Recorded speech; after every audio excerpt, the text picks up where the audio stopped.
Making sure we get set up here.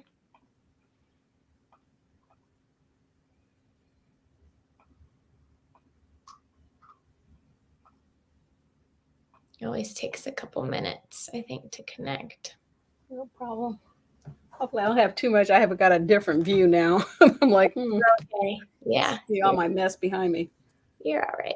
All right, let me refresh it here.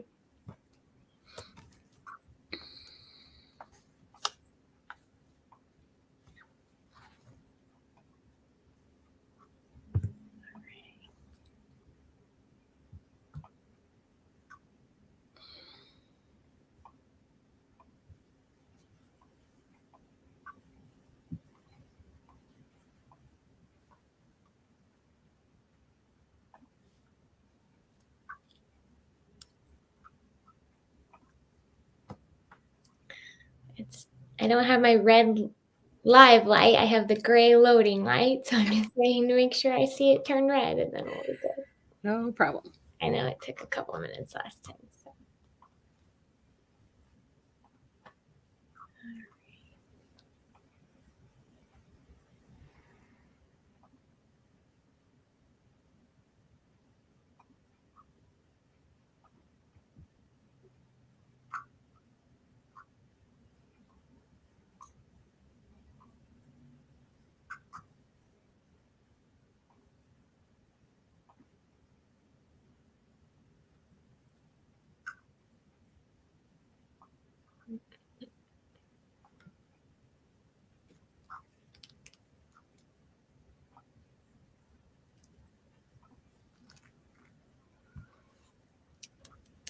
Being slow, so I'm going to have to reconnect it here.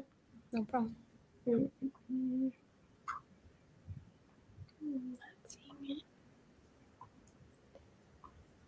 Okay.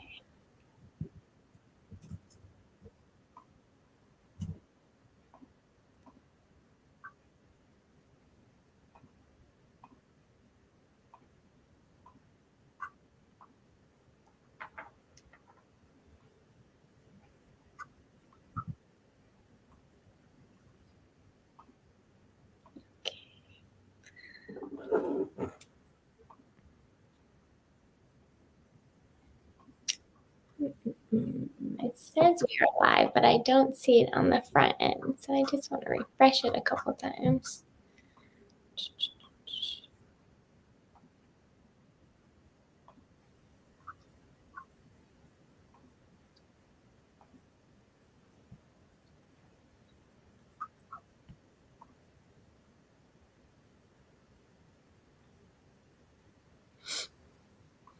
Go live. Oh, here we go. Okay.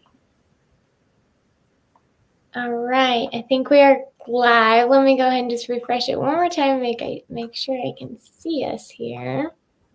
Give people a minute to join. All right, we are live and rolling. Hello, everyone, and thank you so much for joining us today for our live video. My name is Gabby, joined here today, as always, with our wonderful parenting expert, Bridget Barnes. Bridget, how are you doing today? Doing great. No storms here, so we're very happy about that. Yes. If you haven't seen, we've been busy on Boys Town's home campus cleaning up after some pretty severe weather that we had last week. So if you're watching and you've been affected as well, just know our hearts are with you. And we hope that, during the hustle and bustle of back to school and cleaning up after storm, that you can, take a break to care for your mental and physical health, which is kind of what we're talking about today. Right. Wonderful. So we are talking all about that while we get ready to go back to school here in a few weeks. And if you're tuning into this video live and you have any questions for Bridget on this topic or anything related back to school as we go through this conversation, go ahead and leave it in the comment section and make sure you like this video too. So that way more people can see it and share it just in time for back to school. Okay, so our first question here, Bridget, is how can parents help their children manage stress and anxiety associated with the start of a new school year? Well, that's a very good question, and a question that many parents ask us in our Boys Town Common Sense parenting classes. And a good suggestion might be to make a back to school checklist of things that are concerning them, as well as things that they can do to help them transition back into school. And if you don't have one, you can download it on our parenting.org site, and that can get you started. Just beginning to, one of them was just talking to kids, to start the conversation about the exciting, be more hopeful and more positive, opportunities that their new grade or their new school or their new teacher might have. So just getting them to think in that way can be a good thing. Back to school shopping, that's always, shopping therapy. There you go. But having kids involved in that, where they have a budget and they get to make decisions, kind of takes their focus off of all the bad or terrible things that might happen with school onto I am, buying some clothes that I really like and I have a budget, and they're involved with that. So you can do little bitty things like, here in my hand, I have a little stress rock and it has a smiley face on it. And if you're just feeling anxious, kids can just, focus on this. Sometimes I'll tell kids, okay, now don't make any decisions about anything until all this gets down here. So they're slowing down, not making any popped off decisions about, whether to join this group or do this thing or be pressured by this person. A stress ball is also a good thing to teach kids to use, and for parents to use for that matter. Just, relaxing their bodies, learning to breathe with, stress on the ball, and then relaxing the ball. Little things like that can be helpful, but get that checklist. It has a lot of good ideas on it. Now, what about kids, Gabby, that are special needs, parents of children with special needs? That can be a whole nother concern, right? So I would definitely say that children with special needs you might need to use a little bit more hands-on activities for them versus just talking at them. So maybe a preview of the school. I used to take my son who had ADHD to school early to meet the staff, to see where things are, for me to find out what, the first quarter of the school year, as far as, assignments and things like that, and when they were due, so we can get that on the calendar. So doing some of those things so that my anxiety and his anxiety can be reduced as well. So kind of think of it like that for younger kids and for kids who might have some special needs on board.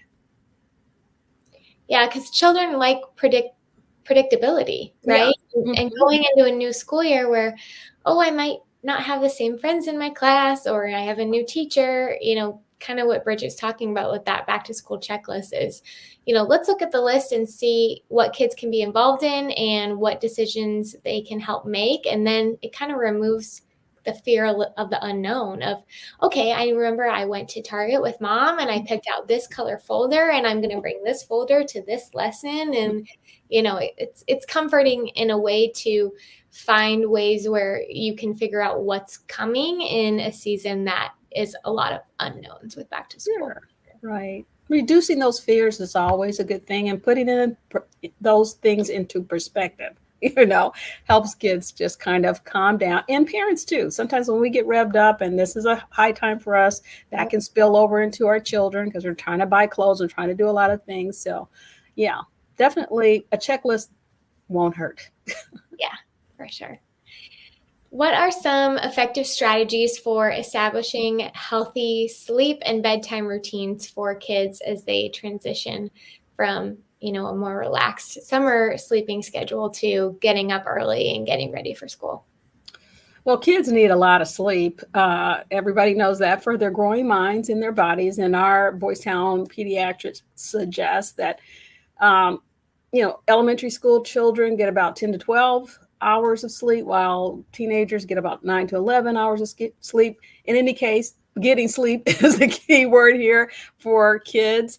But how do parents encourage kids to get sleep when they've been on this very flexible schedule over the summer to get back into the routine of, now we're back in school and we have a more set bedtime and a wake up time? Well, I would suggest they start at least a month out from school if you can, and just start kind of pushing that time back about 15 minutes every night till they get to the time they're supposed to wake up and the time they're supposed to go to sleep, and keep the time the same on the weekends as it is on the weekday, just so they don't have to go back and forth, because their body needs to reacclimate to that time. And it's not an easy thing to do, especially if you had no kind of set bedtimes over the summer. And I would always suggest parents keep some sort of bedtime schedule, even though it is summer.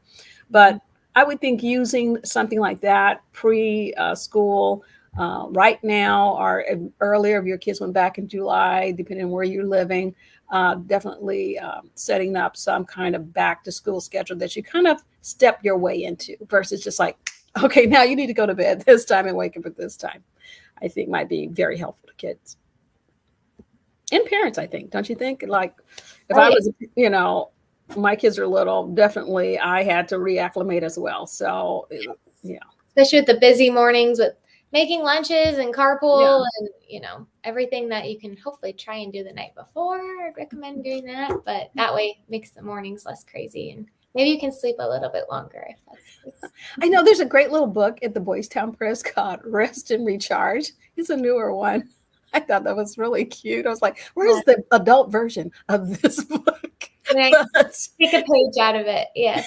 Yeah, I tell you. Well, so it's really up there, and it's really a cute little book that, you can talk to young children about, why, because they'll just, I don't want to go to sleep. And you're like, let's read this book about why, and why you need to recharge like a little battery so that you can be able to do the fun things that you like to do.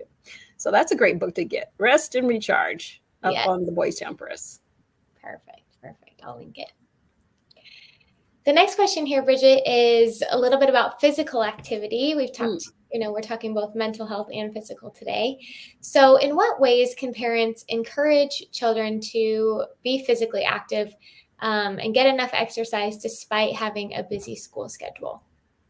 Well, when they're younger, we have a little bit more control over that, and we can get kids involved in different physical activities and friends, as well as formal teams that you can get kids on. I know that my son was on soccer, and we had all that running around. He would go to bed on time, and he was more willing to go along with the schedule because he wanted to be in soccer. So I think, that's something that you can do, getting kids involved and setting up things where they are seeing friends or they're involved in some kind of activity. With a little older kid who's a little bit more in control of their activities, you may want to, like if you have a couch potato or a little online otaku or gamer, you may want to connect their sedentary behavior with access, to that, to, doing more activities. So for every, 15, 20 minutes you spend out on a basketball court, or in the, yard doing something on the bouncing, thing or whatever, you earn some gaming time, so that kids understand, okay, that's just not a free thing I can do. I have to earn that time by doing activity. And then they begin to like it and maybe even forget, my 15 minutes are over. I have to go back. They just stay out and keep playing. So I just think creating that as part of the schedule, as part of the requirement to be in a sedentary free time where I don't, do anything, or I get to pick the thing I want to do, is by doing some activity that is a little bit more physical. Mm-hmm. Yeah, that's great advice. I would think, parents have to do that too. You can't say to, kids, do as I say and not as I do. So if you spend all your time in front of a television or phone or online, kids will not listen to any of that unless you're doing it. Yeah. Make it like a family thing. Like if I'm working in front of the computer all day, when I sign off, maybe after dinner, it's going on a family walk, a 30-minute walk with the dog, or, and then if they are into video games or iPad time, whatever it may be, after that. No, it's so true. I mean, I do like to do physical things, and I work out every morning. And so that's influenced my husband, influenced my son, and they know it's part of my conversation. So they're like, yeah, Mom, I walked, or yes, I got on the treadmill. And I'm like, good guys, because we want to be healthy, and kids are healthier, they just do better in life and at school. Oh, yes, definitely. The next question is, how important is nutrition in maintaining both mental and physical well-being during the school year? And what are some practical tips for ensuring our kids have a balanced diet around back to school? Well, there's a loaded question. We can unwrap that all day long, right? Nutrition and the importance of it and having a balanced diet. I would say, just learning to shop.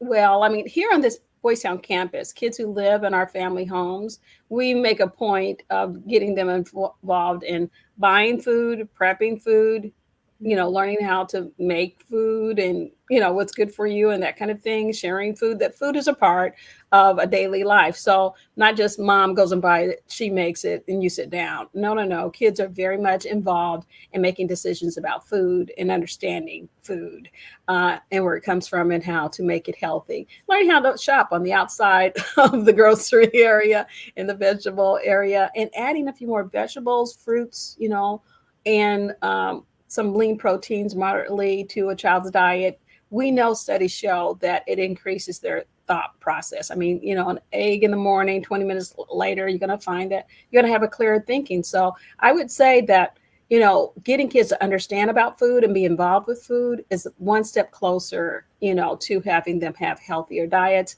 and smarter brains and healthier bodies. So nutrition is not a small thing, especially when it comes to our diets here in the U.S. So get kids involved and you be involved as well in making good decisions. Will we do it all the time? Probably not. But will we know that I'm making a bad decision now, and so maybe I'm going to make a little better one later on in the day, or at least know the difference between the two, right? Yeah. Mm-hmm. I mean, it's really interesting when you start going to the store, right? And I was with my kids and they read, start reading the backs of things. They're like, whoa, like, yeah, if you don't understand that word, you may want to skip over that or let's look at something else, or how to make potato chips, from scratch, and season them and, have the things in there that and you can say, okay, this is healthy for me. And just being able to make that choice for yourself. Mm-hmm. Definitely. Boys Town National Research Hospital does have a pediatric weight management clinic, and we post a lot of tips from there. We refer to them also as the Spark Clinic. We like to share a lot of different nutrition tips on our website. So that's boystownhospital.org and boystownpediatrics.org. I'll make sure to link maybe some of those tips on this video afterwards if it's anything anyone watching is interested in. I'm always interested in reading the tips that they put out. They're really helpful. Oh, I think so, because a lot of times you think you're eating healthy. You think your kids are eating healthy and you don't know what you don't know, right? And when that came out, when the Sparks program came out, I was like, wow, where was that when my kids were little? So take advantage of that, parents. Yes. Definitely, download things and get involved in that. That would be great. Yeah, for sure. What signs should parents look out for, Bridget, that might indicate that their child is struggling with their mental health, and how should they address those concerns?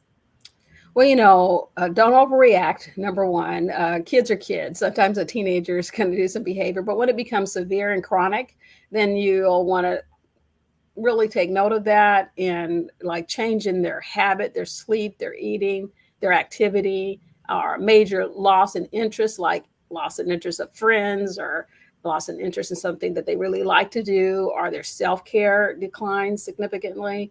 If you see chronic aggressive behavior or secretive behavior, isolation, any of these things that are chronic, severe, you will want to address it and reach out and get some help for that.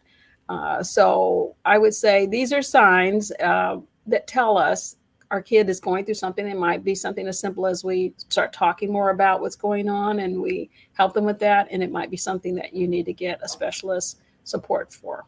But just take note if it's chronic and severe and meeting any of these things, a major change in their behaviors and their likes and their willingness to share or be more secretive or isolated in the things that they do. Yes, thank you. How can parents balance academic expectations with the need for relaxation and downtime to prevent burnout this school year?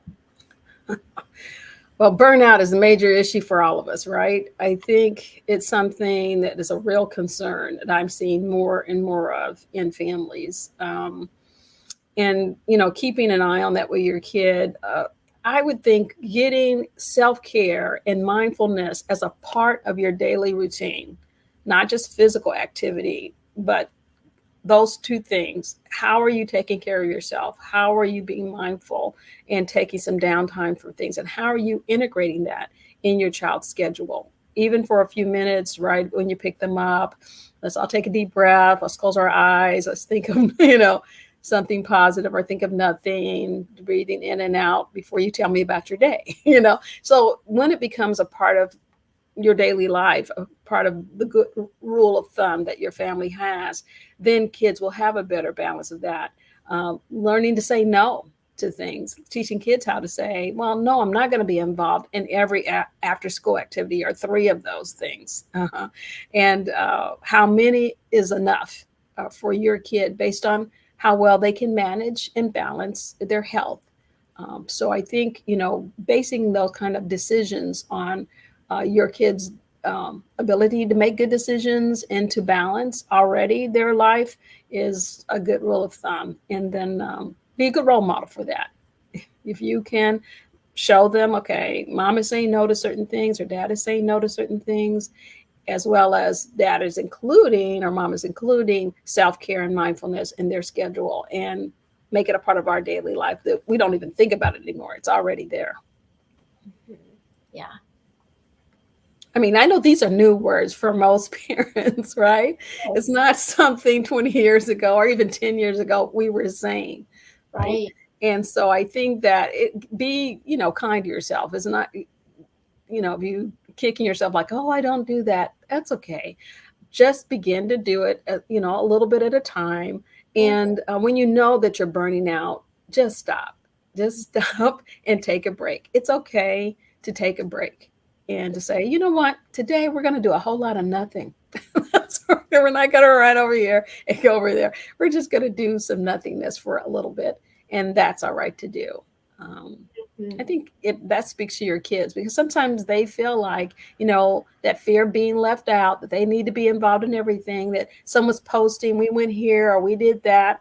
And maybe turning off that technology can also influence.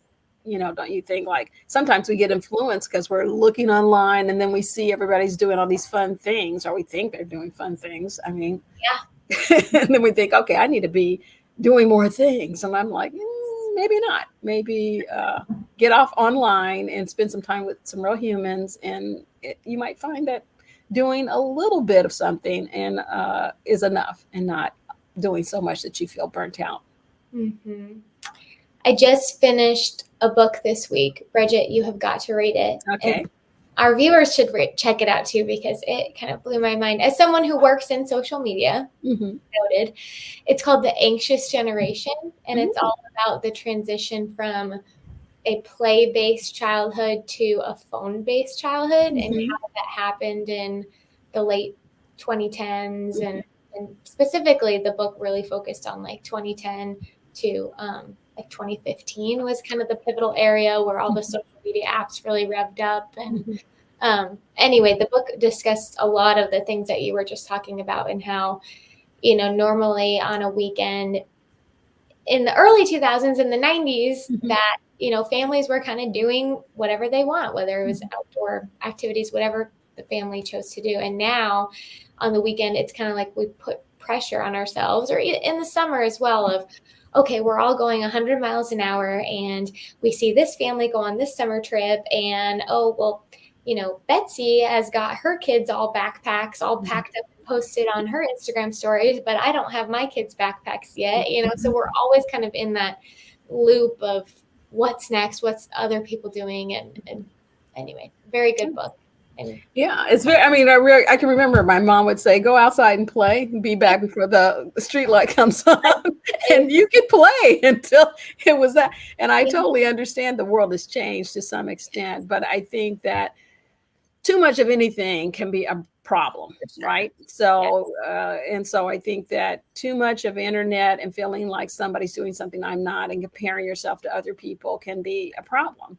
Oh And yeah. so it can really create more burnout where, if we internet is a thing of our life. It's not going away. The genie's out of the bottle, but I think we can manage it, moderate it, and use it to find really great things to do and find things that help us not to feel burnout, like visiting the parenting.org site and looking up things to keep you from feeling burnt out. Oh yeah. Yeah. And between parenting.org and Your Life or Voice, which Oh, is yeah. a national hotline, Hmm. I want to emphasize all of these resources are free. When Bridget and I talk about this tip or this guide or this email series, you don't pay for any of it. So it's free resources from experts, and the ones that are developed on Your Life or Voice for the kids are used by kids nationwide, and we get so much positive feedback on them of, I use this and I was kind of reluctant, but it really helped me. And so now I keep it printed out in my room for when I need it. So like I said, I always, throughout these videos, I'm like, I'll link it, I'll link it, I'll link it. I will put it below in the comments. And even if you just take 5 minutes and look at one or two of the resources we talk about, it's going to make a difference. So I think so. yeah. I agree. Yeah. All right. Well, we just have 4 more questions here for Bridget. So if you're watching live and you have any questions related to back to school or, any parenting issue that you are facing and maybe want some advice on, you can leave that in the comments and we'll either answer it live or can consider it too for one of our future live topics. Okay, so let's talk about social skills and going back to school. What role does social interaction play in a child's mental well-being during the school year? And how can parents support those healthy social relationships that kids are forming? Well, by really kind of knowing your kids' friends. I think it's important to know who your kids are hanging out with and know the parents of those children. Uh, I, I don't I think that sometimes kids have like online friends that you never see who they are, and kids who are, go to their school and that kind of thing. But you need to kind of know both and not just the physical child that stands in front of you that is on the soccer team or whatever with your kiddo. So if they have some online friends, definitely knowing who they are is important. I think social interaction is really important for kids' growth, developmentally, socially, physically, mentally. And so having friends, and they don't have to have a lot of friends. I don't know why people think they need to have, yet one good friend would be just good enough, or, a few good friends that are positive. I think some real cool books and games that we have on the Boys Town site. One of them, the Integrity Challenge, here's that one, kind of lets kids kind of uh, take situations that they might be in with their friends and what would you do if this happened, if John did this or Mary did that, and learning how to problem solve and make positive social interactions that are positive and good for the kid. There was a really cool book up there on the power of no and the power of self-determination and bullying. So it's just full of books on things that parents and kids can use to just begin that conversation about good social interaction. Because sometimes kids might think, oh, that's normal. All my friends do that.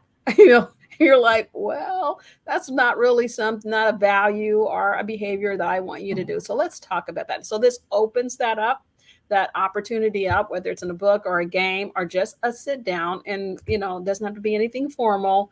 You're in the car, you're driving with your kid, and you just have a conversation and see where that goes. I would have that with my son over a Coke, and, we were drinking our Coca-Colas and having a talk, and then he would mention something, or sometimes he wouldn't, but the next time it might come up, and I would just always have that as a part of our relationship, and he would know that he had a opportunity to speak to me about whatever was going on, and it still stands to this day. So keeping that door open to talk about social interactions and to be that role model as well for your kid, how you manage social interactions. You just ghost people and like never talk to them again? And, are they seeing that in you, or do you deal with problems appropriately and talk it out with your friends as well in a calm way. And I think you mentioned your life, your voice. I think that's a great opportunity for kids to interact with other kids and learn how to cope, make decisions, be resilient, deal with challenges, get an expert to talk to you about what you're experiencing. I think all those things can help kids just know that relationships are good. Sometimes they can be sticky and not so positive, but what do we do uh, when we're faced with that? Mm-hmm.